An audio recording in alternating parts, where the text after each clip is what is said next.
Hello, this is the Jay Show, and this is Dr. Jay Smith here in London.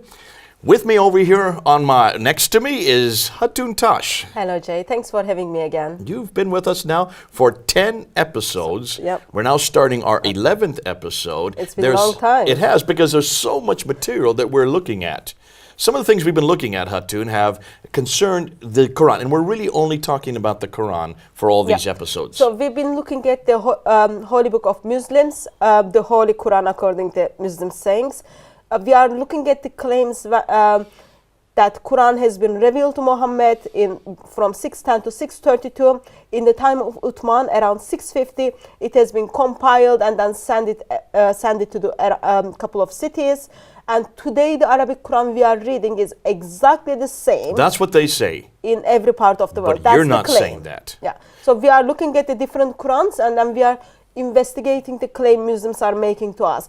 Are the Arabic Qurans around the world, which exist in Arabic version? We are all aware that Quran is given Arabic, and it is Arabic. If you are reading the translations of the Quran, that is the meaning of the Quran. And that's what the claim they have made. They have been claiming that every Arabic Quran all around the Muslim world, from as far away as the Philippines in the east to the Senegal in the west, that whole, what we call a swath of Muslim countries, every Arabic Quran is exactly the same.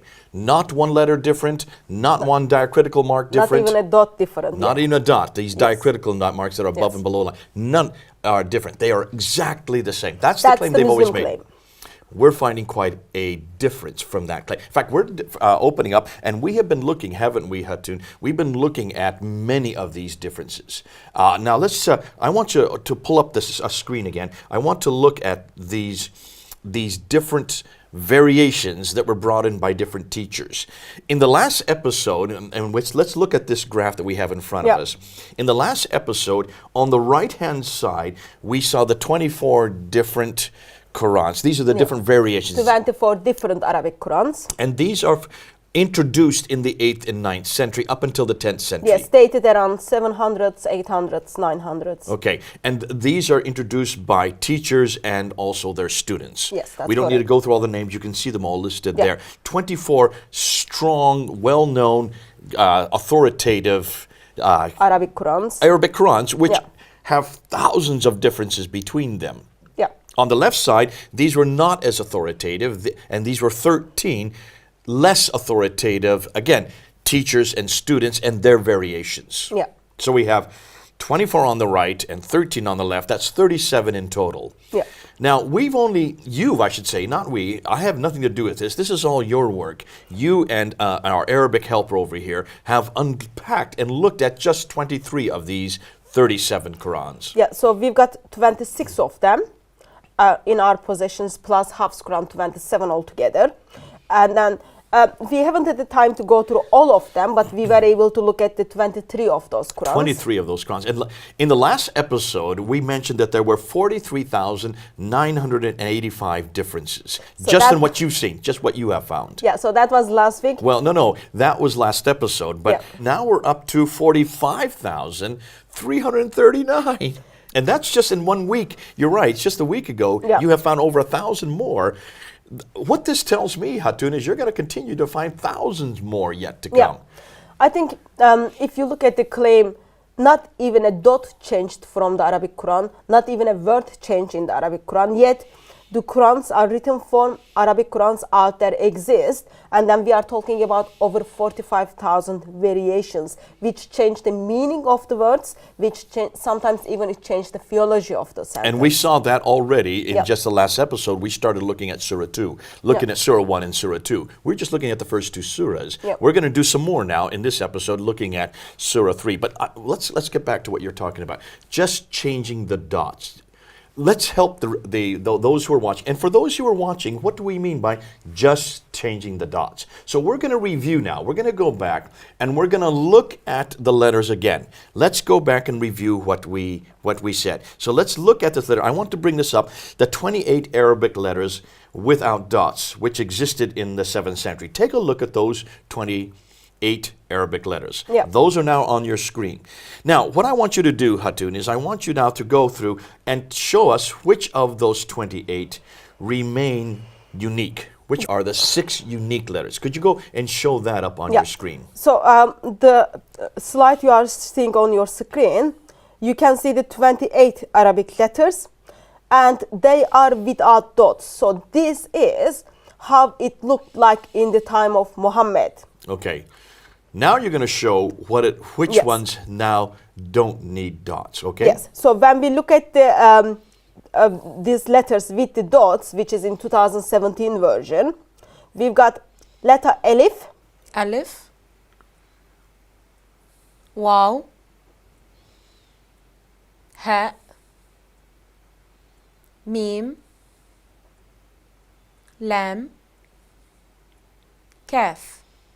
So we've got 6 Arabic letters, and you can understand those letters if they don't have the dots or wherever they are in the word. Okay, But they don't need dots. They always retain the yes, same shape. You can recognize them in the words. Okay. Yet, when you look at the rest of 22 letters, you cannot recognize them without dots. Okay, I'm going to stop you right there. There's also one more thing we need to add, and that is the aleph. Now, our Arab speaker, when you add a dagar aleph, explain what the dagar aleph is, because that is a different kind of aleph than just one that's written in the text, is it not? Well, it should be in most of the cases written within the word itself. So sometimes it's wrong to have it written just to add an aleph in the middle of the word. You just put a dagar aleph because it doesn't make sense in many words, as we see in the Quran. And what happens when you stick the dagar aleph in? What happens to that letter? It elongates it, doesn't it? Yes. So It's it makes like a double A instead of one A. Okay, it makes it a double A instead of a short A. Now, Hatun, Does we're gonna look at some examples. One of the claims that has been made by many of those, we get it at Speaker's Corner from the Muslims there. We've got it on the internet. Many people are saying that this is all that we are talking about. That these changes are nothing more than dagar alephs that were added at a later. Dagar alephs were invented and created at a much later date than the aleph. And so as they were added into the text, it didn't do any changes to the text. It had no difference in meaning. It was nothing more than dagar aleph, and that's all we're talking about. I want to bring that in this time because we're going to get into that and show some examples how the dagar aleph actually does change the meaning of the sentence. But I want to bring that in here as we're looking. So we not only have the aleph that you see there at the top, we also have the dagar aleph that will be introduced later. Yeah. So dagar aleph will make the word with, you read it with double A. A longer A. Longer A. And also it will make from singular to plural. We'll get to that. Yeah, okay? we will get to that. We'll get to that. Okay, so are you all following this? Can you see why we're bringing this back? It's important that you see, that you visually see these 28 letters. 6 of them don't need the dots above or below the lines to make it different. But the other 22, all, depending on where you have the dot above, or 2 dots, or 3 dots above, or 2 dots below, or 1 dot below, changes the meaning of the text. Now, let's just give some examples. We did this earlier, but I think it's important that let's just look at say a 3-letter word. If you could bring that up on your screen. Using the same 3-letter word, just those, really, it just looks like 3 little curlicues. Yes. All right? It just looks like, I mean, it can be ta, ba, nun, anything. looking at it, and our Arabic speaker, does that make sense to you? Those 3, that Arabic text there, just 3 letters. No, it doesn't make any sense. If you were to look at, you could make that, you would not know what you're looking at, right? No. Why would you not know what you're looking at? Or no dots. You need the dots. Yes. Because that could be made many different words. Yes. In fact, you yourself have come up with 19 words. Yes, there are That's just the more. ones you've come up off the top of your head. So when the Quran was first written down, that's all they had were these consonantal letters. Let's now put up and look and see what we're talking about. Explain these ones we have our here. first word is house. Bait. Our second word is it spotted. Sprouted. Sprouted. Nabata. Third word is stayed over. Bayata. A girl or daughter. Bint. She built. Banat. Stood firm. Thabata. Grew. Nabata. We repent. Natub. He repents. يتب. She repents. تتب. He spreads or he broadcasts. يبث. She spreads or she broadcasts. تبث. We spread, we broadcast. نبث. He fixed or made firm. ثبت. She destroyed. تبت. We destroy. نتب. You destroy. تتب. It was destroyed. تبت. I repented. تبت. Now, just take a look at that. Depending on where you put the dot, above or below the line, whether it's 2 dots, 1 dot, above or below, it changes it 19 different ways. That's just the ones that our Arabic speaker has And then come up with. it took only like 5 minutes to just come up with those words. About 5 minutes. You So could probably spend more she time did- and come up with more words. Yeah. Therefore, the diacritical marks are absolutely important. So that means in the time of Muhammad, when Allah revealed Quran to Muhammad through angel, the word was written down if it was only like this, 3 same shape, then it was very easy for someone to come up with minimum 19 words just from this shape. Just from those 3 shapes. Because there are 22 different possibilities Yeah. that you could come up with. More from- than 22 actually. More than because 22, when- because you also have the other, Yeah. well, 28 is of course, but 22 as far as the diacritical marks Yeah. are concerned.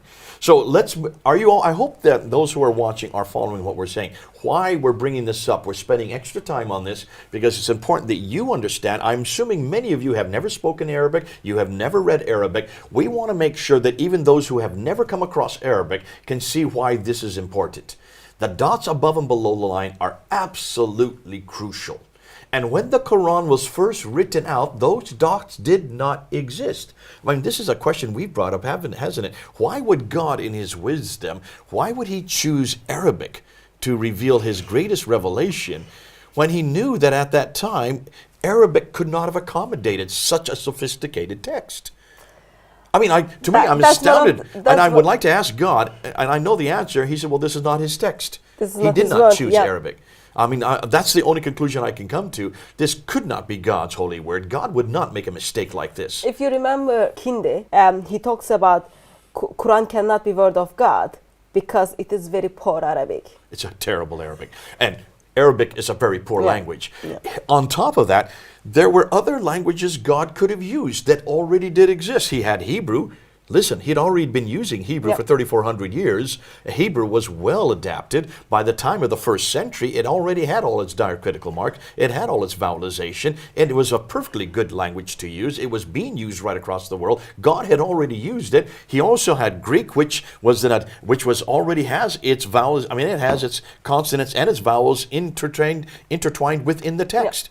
I think also it will be helpful to ask the question of, even, let's say, sake of the argument, God, with all His wisdom, He chose the language of Arabic. Then the question is, why did He send lots of different dialects for people to write the things down? It made more confused. Like Arabic wasn't good enough. The Qurayshi dialect was not Qurayshi, good Thani, enough. all those kind of things. We are talking about 7 different dialects. Allah didn't only send one language, He also sent like 7 dialects with that language. It made it more messy. And as we're looking now, we are finding these are not dialectic differences. Yeah. These are actually written differences. These are, as we're finding, these are letters that have been changed, not because of any dialect. These are changed by individual, by people, by teachers, and by students who did not like this word this way, change it to this other way. What gave them the authority to do that? Who gave them the authority to do that? And why have Muslims not acknowledged all these variations? We're up to 45,000 of them that you have just found. Why is it we're just finding these out now in the 21st century? Why have Muslims not admitted this from the very beginning? Yeah. Actually, it is known by some Muslims in first 300 years of Islam. People are talking about it. People are having debate about it. Yet, it comes to the 2017, Muslims still stands out and then says, actually, nothing changed in the Quran. And yet these Qurans are being sold all over the Arab world. You bought all of these Qurans in the last 2 years. These are not ancient Qurans. These are Qurans that still exist today. You can go out in the marketplace. You can go to Jordan. You can go to Yemen. You can come even here to London and you can buy them in the marketplaces.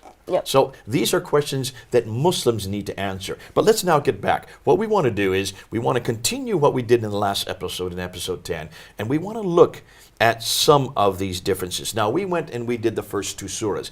We did Surah 1, Ayah 4, and then we did a smattering of Surah 2. Listen, Hatun, we could go through 45,000 of these. That's way too many. There's no way in the world that we're going to get through 45,000. So what you have done and what I have done is we have just gone through and we've pulled out certain ones to give examples of what we're talking about. People can have access to those Qurans. It's not that easy. But if someone is very curious and then conscious, they want to know what their eternal word says, then they can get access and then buy the Quran and then study. We will just give them little bit examples. And here's the other thing. As they buy the Qurans, when they open them up, they will see that they are different colors. Not all of the Qurans, but some of the Qurans. We've showed that already, haven't we? Some of the Quran gives us the color code. If it is different color, that means there is difference between that Quran versus Hafs Quran. Yeah, and so they don't even have to do a lot of the work. It's been done for them. So Muslims today, they need to do the work of what does it change the meaning or what is that meaning. That's what we're helping them with, and we're just going to show a smattering of them. But this is what's fascinating. Arabic publishing houses are publishing these Qurans today. Yeah. None of these you did. I didn't publish them, my father didn't publish them, or you didn't publish them. I don't have the finances to, I wouldn't have the background, and I wouldn't have the want to waste my time doing that. So we all bought them from the Muslim bookshops. You bought them, and you had friends buy them. And as you bought them, you saw that very clearly the Arabic publishing houses actually did the job for you by coloring the different... Some of them. By putting in colors to show you, and putting in margins the names of the different variations, and even the name of the student that had this variation of that word. That made it an awful lot easier. And we're going to look at some of them now. We've taken pictures, and everything we're going to show now are pictures of actual Qurans that you have. Yes. These are photographs, so you're not making this up, you're not writing it, you're not wasting your time trying to have other people write it. These are actual snapshots of Qurans side by side. Most of them are going to be Hafs and Warsh. We didn't really have time to go through all the others. We're going to bring a few in as examples just to show you that it's not just the Warsh, it's also other ones, so that we get a little smattering. But these are snapshots of each one of these verses with the Hafs on the left and either the Warsh or another one on the right. So we're now going to begin and jump into Surah 2. And we're going to try to go sequentially. So let's start with Surah 3 and let's look at Surah 3, Ayah 37. Okay. You read the Hafs one, I read the Warsh one. Okay. The Hafs one says, wa kaffalaha.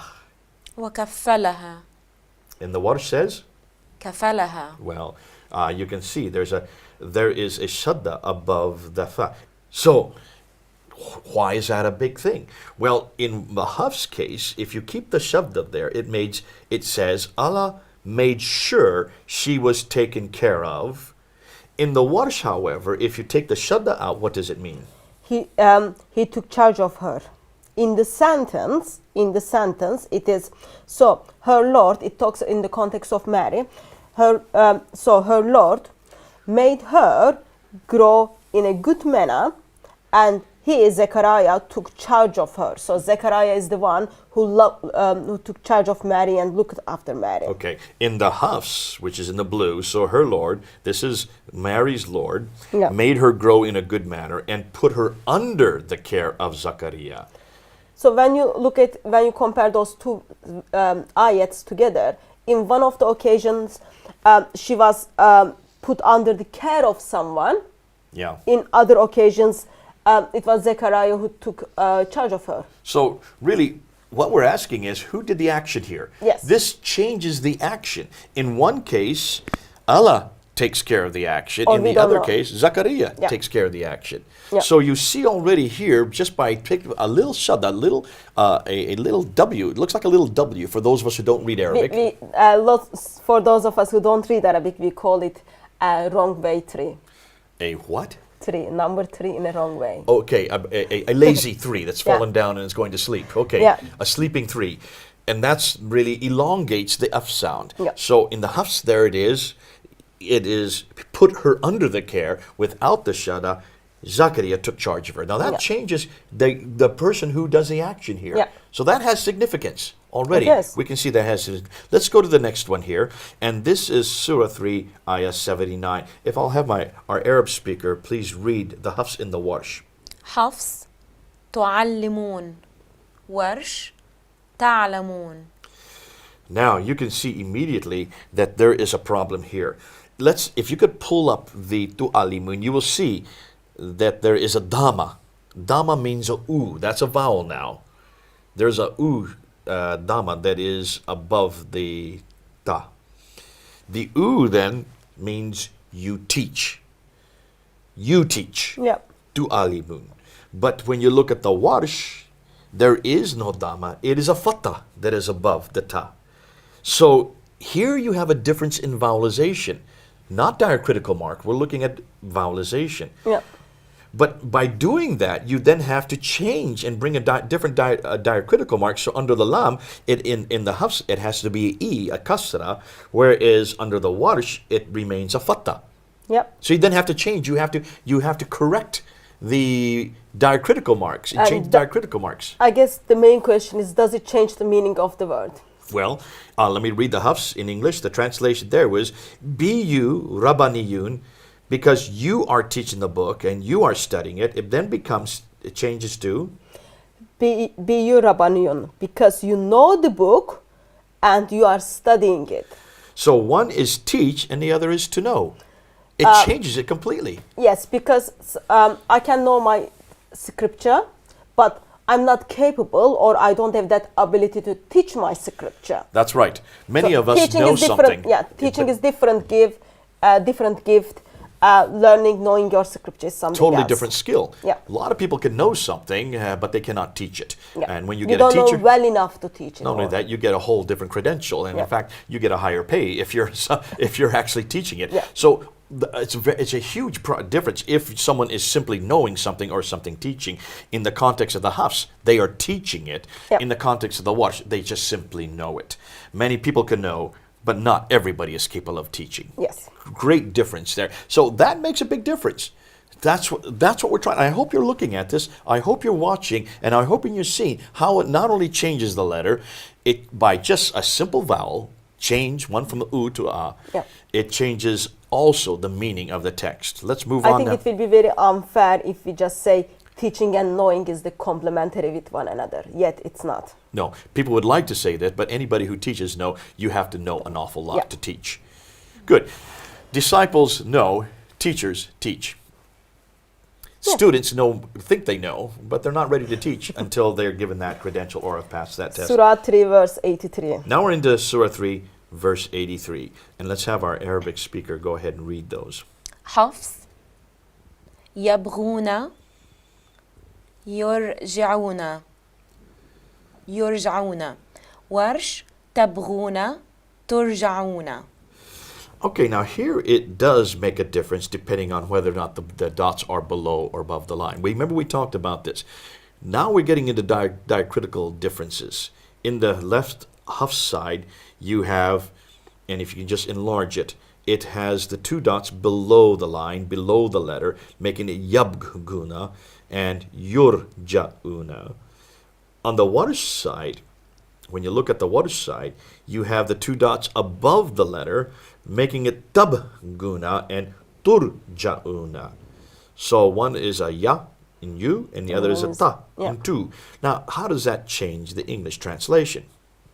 Would you like to read the hafs? I'll read the hafs. warsh. Do they seek other than the religion of Allah, while to him submitted all creatures in the heavens and the earth, willingly or unwillingly, and to him shall they all be returned?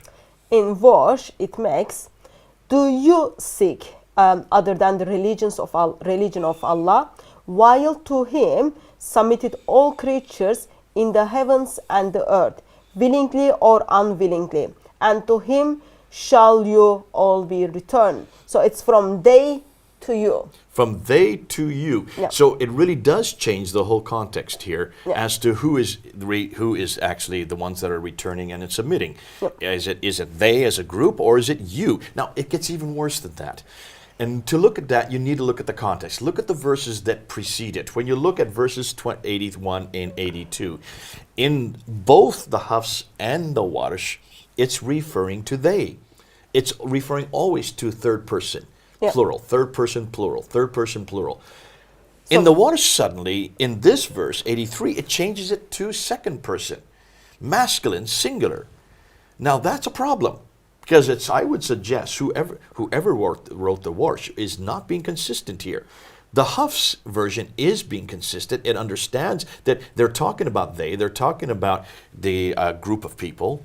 In the case of the Warsh, why did they then go suddenly to the second person? What's going on here?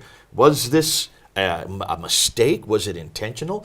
It changes not only the whole context of that scripture, it certainly changes the meaning as to who is doing the action here. I don't think Islamic tradition or Islamic history gives us any clues that what was mind of Warsh or people who wrote the Quran of Warsh. So we will never know what they meant in the first place. We'd never know what they meant in the first place. But we do know the Hafs comes from the 9th century. And it was the 9th or 8th century, I can't remember now. 800s. 800, so 9th century. So we do know that the Hafs that is used today, the one that was finally canonized in 1924, 93 years ago, we keep reminding ourselves that it's such a new text. It's not even 100 years old. Prince Philip is older than the Quran that we're using in our hand today. This book right here really was only created 100 years ago. And so that's why it's very important that we do remind ourselves, this is a very new text, and it's derived from someone named Hafs in the 9th century. From Kufa. We're going to bring down this to a conclusion here, this episode 11 before, and then in the episode 12, we're going to continue with Surah 3. But can you see now, Hi Hatun, why we're bringing this up? Can you see why this is important? It is, I can see why it's important. I hope my dear Muslim friends will see how important it is, because Quran is their holy book, and recitation of Quran is very important, and Quran is the one which is going to intercede for you the way you recite the Quran. Yet we are looking back from the first 300s of Islam to 2017, and then we see there are different Arabic Qurans out there, and the way they just put one dot below the line or above the line change the meaning of the word, change the meaning of the sentence, and it changed whole ayat in the certain occasions. So it's not only one, like you can't just get rid of saying, oh, it's only one dot. It changed the meaning of the sentence, and we are looking at the Arabic Qurans. We have purposely gone through and looked at how these dots above and below the line can change the meaning of the word. We looked at just three little squiggles, which look like three little squiggles. I used to always like to say smiley faces. When I was taking Arabic, I always used to tell my teacher, this looks like three smiley faces next to each other. My other Arab teacher, my most recent Arab teacher, doesn't like the smiley face. She likes it to be squares. Nonetheless, either way you look at it, it doesn't make much sense if there are just three of them in a row. Like we showed, we need to have dots. These dots had to be brought in. It's obvious that the Arabs could not read their own text. That's why they started introducing these dots. Sometimes one above the line to make a na. Two tops above the line makes it a ta. Three dots above the line makes it a tha. One dot below the line makes it a ba. Two dots below the line makes it a ya. Na, ta, tha, ba, ya. Which is it? So you need to know. That's just 5 different letters just with dots above and below the line in just one squiggly. So you can understand if there are 3 squigglies or 3 smiley faces, how that can bring 19 different words, as our Arabic experts showed us. Now we need to stop there. We need to bring it to a close. This has been episode 11. It's been great to have you here, Hatun. We're going to continue with Surah 3. We're going to go on to Surah 3, Ayah 146 in the next episode. And we want to continue right up through Surah 98 and show just a smattering of examples of how in every case the Quran does change. Come with us. We're going to continue starting with episode 12 when we regain our senses and we come back to look at them in detail. We'll love to see you then. This is Jay here in London. Over and out.